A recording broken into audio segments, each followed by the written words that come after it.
Daha dünmüş gibi hatırlıyorum. O minik ellerinizi, mahzun ve mutlu bakışlarınızı, beraber koşturup oyun oynadığımız o günleri, aynı sofrada, aynı yatakta yiyip yattığımızı, bir elbiseyi aylarca sırayla giydiğimizi, semtin en garip yoksullarıydık ama mutluyduk.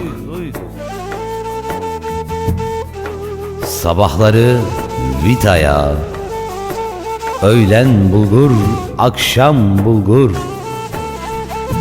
kebap yermiş gibi mutluluktan nasıl da yediğimizi bilemezdik. Of of.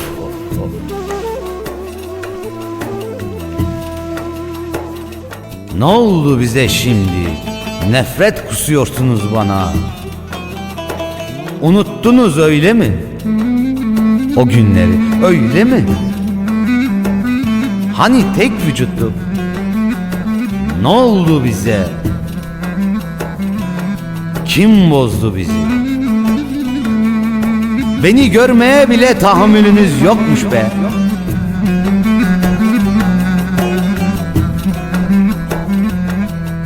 Ben öğrendiğimde gece sabaha karşıydı.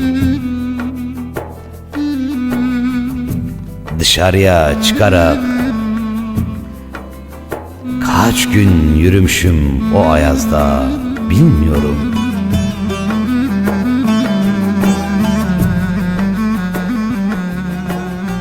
Gözümü 150 veya 200 kilometre uzaktaki bir hastanenin acil servisinde açmışım gözlerimi. Ne yaptım size ulan, ne yaptım?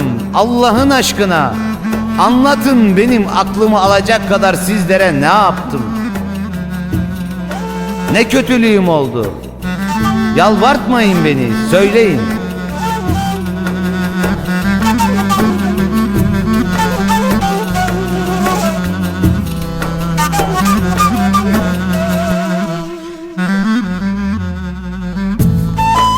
Sizleri asla ama asla affetmeyeceğim.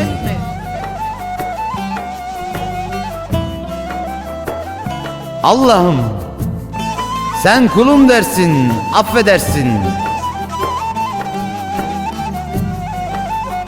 Bana bunu yaşatanları asla affetmeyeceğim Allah'ım, asla. Hakkımı helal etmiyorum.